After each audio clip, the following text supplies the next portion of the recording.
સામાન્ય રીતે પૈસા ન હોય તો લોકો કાચા ઘર કે નળિયાવાળા મકાનમાં રહેતા હોય છે, પરંતુ કરોડો રૂપિયા ઘરમાં હોય અને જાહો જલાલી હોય છતાં પણ લોકો પાકી છત વગર નળિયાવાળા મકાનમાં જ રહેવાનું પસંદ કરે તો જી હા, જાણીને તમને કદાચ નવાઈ લાગશે, પણ આ ગામમાં એક પણ મકાન પાકી છતવાળું નથી. જ્યાં નજર કરશો ત્યાં માત્ર નળિયાવાળા મકાન જ જોવા મળશે. તમે પણ વિચારતા હશો કે એવું તે શું કારણ છે કે ગામમાં એક પણ ઘરે પાકી છત નથી.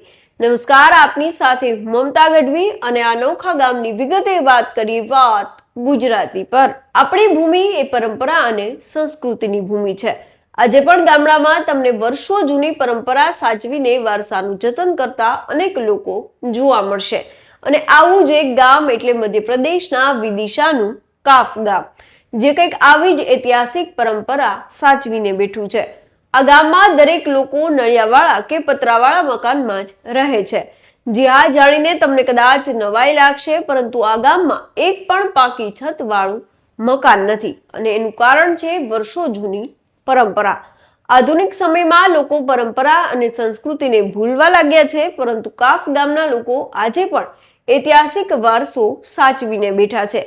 આવું કહેવામાં જરા પણ અતિશયોક્તિ નથી.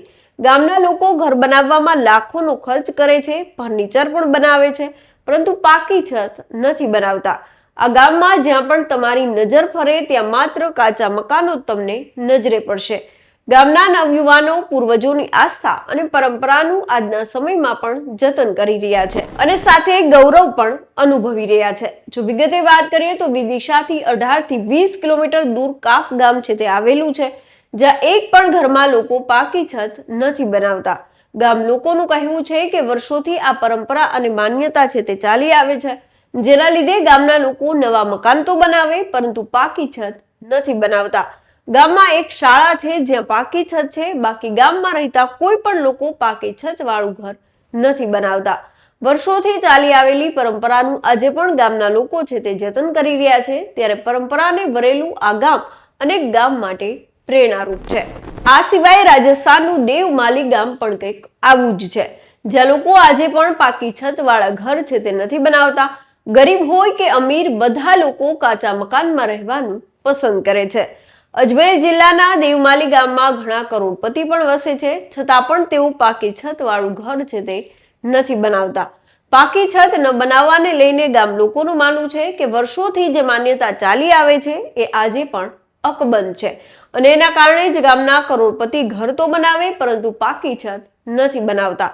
આપણે જણાવી દઈએ કે દેવમાલી ગામના તમામ લોકો રોજ સવારે ગામના પહાડની પરિક્રમા કરે છે અને આ પહાડ પર ભગવાન દેવનારાયણનું મંદિર આવેલું છે. માન્યતા છે કે દેવનારાયણ ભગવાન જ્યારે આ ગામમાં આવ્યા ત્યારે ગામ લોકોના સેવાભાવથી પ્રસન્ન થયા. તેમણે ગામના લોકોને વરદાન માંગવા કહ્યું હતું, પરંતુ ગામ લોકોએ કંઈ માંગ્યું નહીં, જેથી ભગવાને સુખ શાંતિથી આ જ રીતે રહેવાના આશીર્વાદ આપ્યા અને માન્યતા મુજબ ત્યારથી આ પરંપરા છે તે ચાલી આવે છે. આજે વર્ષો વીતી ગયા, પરંતુ દેવમાલી ગામમાં એક પણ મકાન પાકી છત વાળું નથી બનાવવામાં આવ્યું. ગામના લોકોનું કહેવું છે કે આખા ગામમાં અમારી પૌરાણિક માન્યતા અને દેવનારાયણ ભગવાનની આસ્થા હોવાને કારણે માટી અને પથ્થરના મકાન છે તે બનાવવામાં આવે છે. આ ગામના સંપન્ન લોકો પણ આવા કાચા મકાનમાં જ વસે છે.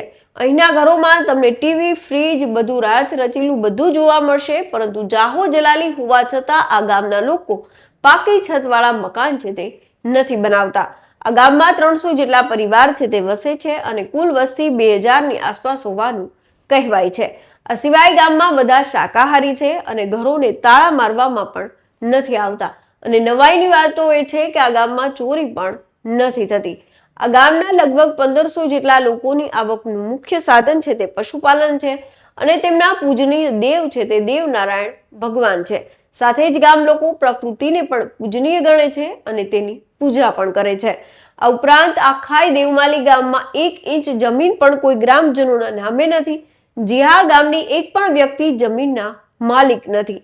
સમર્પણની ભાવના એટલી બધી છે કે ગામ લોકો માને છે કે આખાય ગામની બધી જ જમીન છે તે ભગવાન દેવનારાયણની છે. એના કારણે અમારો એ જમીન છે એના પર કોઈ હક નથી. આ વિસ્તારની દ્રષ્ટિએ ગામ લગભગ 3000 વીઘા જેટલા વિસ્તારમાં ફેલાયું છે, પણ આ બધી જ જમીન છે તે ભગવાન દેવનારાયણના નામે છે.